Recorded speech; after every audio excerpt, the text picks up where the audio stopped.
गुरु ब्रह्मा गुरु विष्णु गुरुदेव महेश्वर श्री गुरु परम ब्रह्म तस्मै श्री गुरुदेवाय नमः। गुरवे गौरचंद्र राधिकाय ददालय कृष्णाय कृष्ण भक्ताय तद्भक्ताय नमो नमः। कृष्णाय कृष्ण भक्ताय नमो नमः। कृष्ण के प्रणाम करছি, तार भक्त को प्रणाम करছি আমি। আমার যদি কোনো অপরাধ থাকে সবাই ক্ষমা করে দেবেন। যখন মহাপ্রভু বৃন্দাবন গেলেন ঝাড়খণ্ডের ভিতর দিয়ে, ঝাড়খণ্ডের এরকম চিহ্ন যেখানে হয়ে গেছিল মহাপ্রভুর পদচিহ্ন, হরিণের পদচিহ্ন, বাঘের পদচিহ্ন আর সাপের গায়ের চিহ্ন আঁকা বাঁকা পাথর গলে গিয়েছিল। সেই মহাপ্রভুর পদচিহ্নে পূজিত হয়, মন্দির করা হয়েছে। মহাপ্রভু প্রথমে কাশীতে পৌঁছালেন। কাশীতে তপন মিশ্রের বাড়িতে প্রায় 10 দিনের মতো থেকে আবার রওনা দিলেন। রওনা দিয়ে এসেছিলেন ত্রিবেণীর ঘাটে। ত্রিবেণীর ওখানে প্রায় 3 দিনের মতো থেকে তারপর রওনা দিয়েছিলেন মথুরায়, সব পায়ে হেঁটে হেঁটে। মথুরায় গিয়ে বিশ্রাম ঘাটে গেলেন। মথুরায় বিশ্রাম ঘাটে যে ভূতেশ্বর, মহাবিদ্যা, গোকর্ণ বিভিন্ন তীর্থগুলো উনি পর্যটন করলেন। বৃন্দাবনে প্রবেশ করে যমুনায় 24 ঘাটে স্নান করলেন। সেখানে মধুবন, তালবন, কুমুদবন অজস্র স্থান পরিভ্রমণ করলেন। পক্ষীদল প্রভুর কাছে আসতে লাগলেন, মানে পাখিরা প্রভুর কাছে আসতে লাগলেন। একদিন আরিট গ্রামে এসে রাধাকুণ্ড, শ্যামকুণ্ড আবিষ্কার করলেন। যখন আরিট গ্রামে এসেছেন, এসে দেখলেন ধান খেতে একটু জল। তখন রাধাকুণ্ডের সেই ধান ক্ষেতের থেকে একটু জল নিয়ে মাথায় দিয়ে বললেন, এটাই রাধাকুণ্ড। সঙ্গে সঙ্গে রাধাকুণ্ডটা প্রকট হয়ে গেল, বড় আকারে রাধাকুণ্ড হয়ে গেল। যখন শ্যামকুণ্ড শ্যামকুণ্ড থেকে একটু জল নিলেন, একটু মাথায় দিলেন, সঙ্গে সঙ্গে শ্যামকুণ্ডটা প্রকট হয়ে বড় হয়ে গেল। এভাবে রাধাকুণ্ড শ্যামকুণ্ড প্রভু আবিষ্কার করলেন। রাধাকুণ্ডের থেকে তিলক দিলেন। রাধাকুণ্ডে সে যে রজ উঠিয়ে কপালে তিলক করলেন। এই যে ভক্তরা রাধাকুণ্ডের রজ দিয়ে তিলক করেন, একটু রাধা রানীর কৃপা পাওয়ার জন্য। রাধা রানী যদি কৃপা করে তাহলে তারা ভক্তিপথে এগোতে পারবে বেশিভাবে। তার জন্য গোবর্ধন পর্বতে গিয়ে দণ্ডবত প্রণাম করলেন। হরিদেব নারায়ণ মূর্তি দর্শন করলেন এবং ব্রহ্মকুণ্ডে স্নান করে দেবভোগ গ্রহণ করে রাত্রি কাটালেন।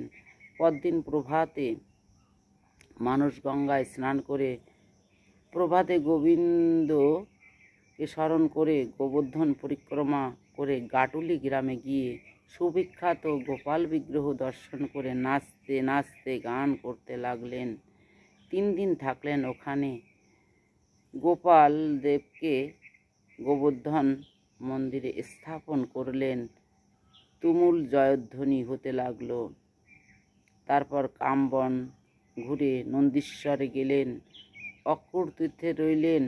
বৃন্দাবনে গিয়ে কালীয় হ্রদে স্নান করলেন। কেশিঘাট দর্শন করলেন। প্রভু এখান থেকে গেলেন খাদির বন, ভান্ডির বন, শুভ্রবন, লৌহবন, শ্রীবন, এই বিভিন্ন বনে প্রভু ঘুরলেন।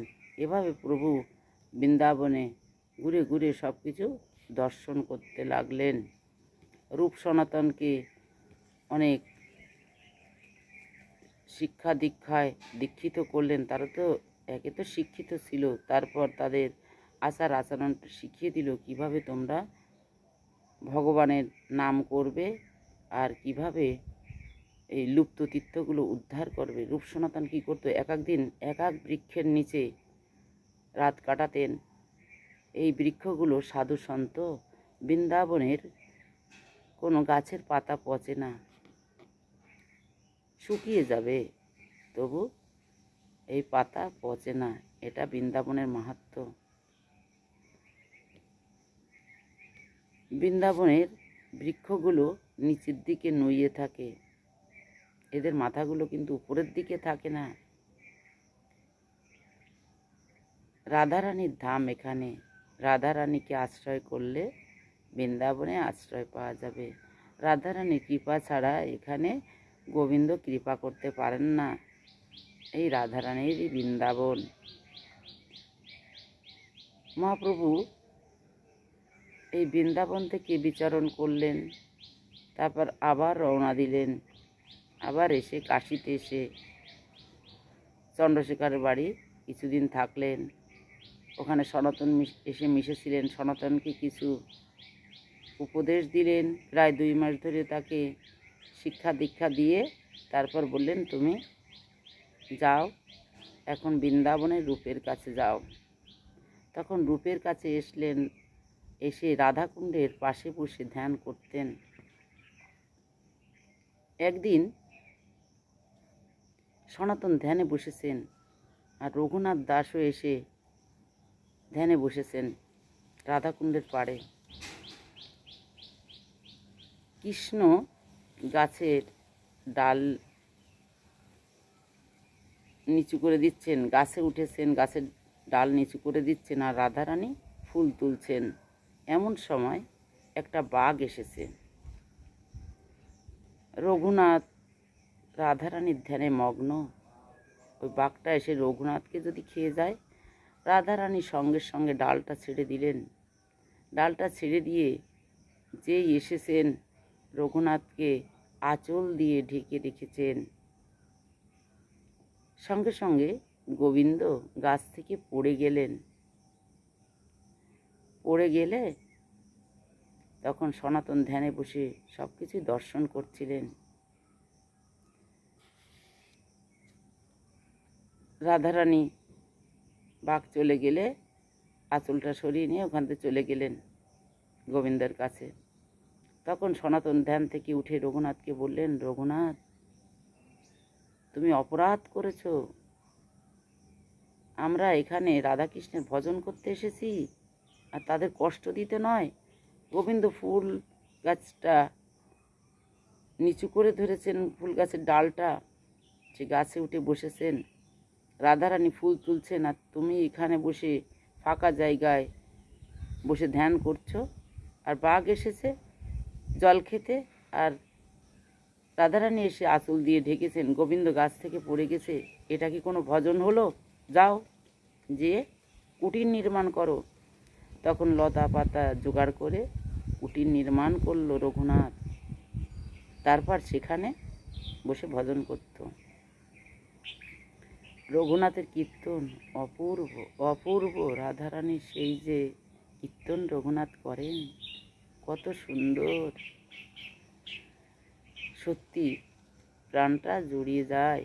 রঘুনাথের রাধা রানীর ভক্ত, রঘুনাথের ভক্তি, সনাতন রূপ, সনাতন রঘুনাথ, এই যে ষড়গোসাই, এদের ভক্তি। জীব গোস্বামীও তো এভাবে অনেক লীলা করে গেছেন। শ্রীরূপ সনাতন ভট্ট রঘুনাথ, শ্রীজীব গোপাল ভট্ট দাস রঘুনাথ। তাইরা এভাবে রাধারানীর ভজনা করে অনেক লীলা করে গেছেন।